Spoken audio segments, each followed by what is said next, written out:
Willie D Live. Kid, have you been following the Drake stuff? The Drake I the have. battles with Drake and Kendrick? Yeah, you know what? I did. I didn't. I wasn't like up on every single. When they was going back and forth, back and forth, back and forth, right? But I definitely was on the last joint, the "They Not Like Us." Yeah. What do you like about that song? Well, Or do you like it? No, he like it. He said I he do up on like it. that song, and I'm a fan of both. I'm a big fan of Drake's, and I'm a big fan of Kendrick. Wait, remind me. I got a funny story to tell you about Drake and Les. Okay, but this was like a different kind of battle because they were just back and forth in a really short amount of time. Typically, somebody, shots fired, and it's like a couple weeks later, and then somebody comes back. But they were coming back, dude drop one, the dude drop another one that night. Excuse me. It feels like Kendrick had a very he had a plan.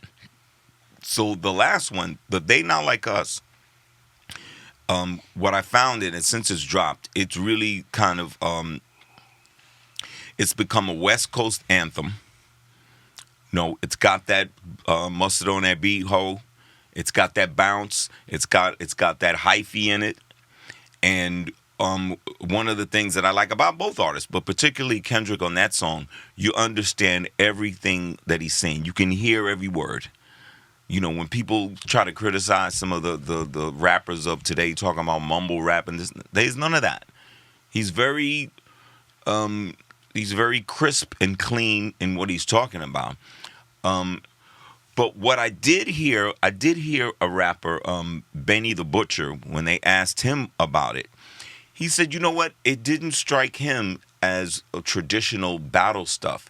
He said it felt gossipy.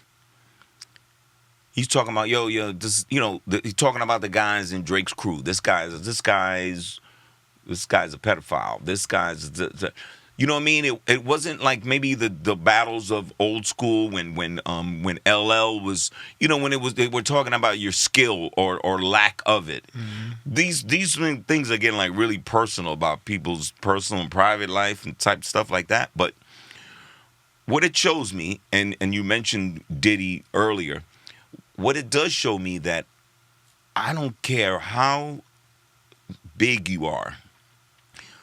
Seasons change. Fortunes can change over even a short amount of time. And so that was to me that last Kendrick record was a body blow. It reminded me of remember when Nas and Jay-Z were going at it. They going at it back and forth. And then when Nas dropped Ether, you were like, okay, this is over. Like, you know what I mean? Jay, you lost that. Nas is the winner. And then I know Jay tried to come back a little bit after that. He tried to have a little something to do. But then you know what? Jay is so smart. The next big record that he did after that? All I need in the life of sin is me and my girlfriend. He said, you know what? Fuck this battle shit, nigga. I'm going back to the hits. He did that big record with Beyonce. And ain't nobody... You know what I mean? Nobody tripped after that. Him and Nas got tight. He signed Nas to Def Jam, da-da-da. So what I would say is this, and what I would hope out of this battle, you talking about two of the great young artists of this hip-hop era. I don't know what the original beef was, but they went back and forth. Something Drake rocked. Some thought Kendrick won. I don't like that, people's coming around shooting up people's houses and stuff like that and shooting security guards and stuff like that. You don't want it to get to that level. But you know what? There's always going to be that competitive flavor in hip hop. If good music comes out of it, because look, Drake was throwing his shots too. He had some good shots. But that last one with Kendrick was a thumper.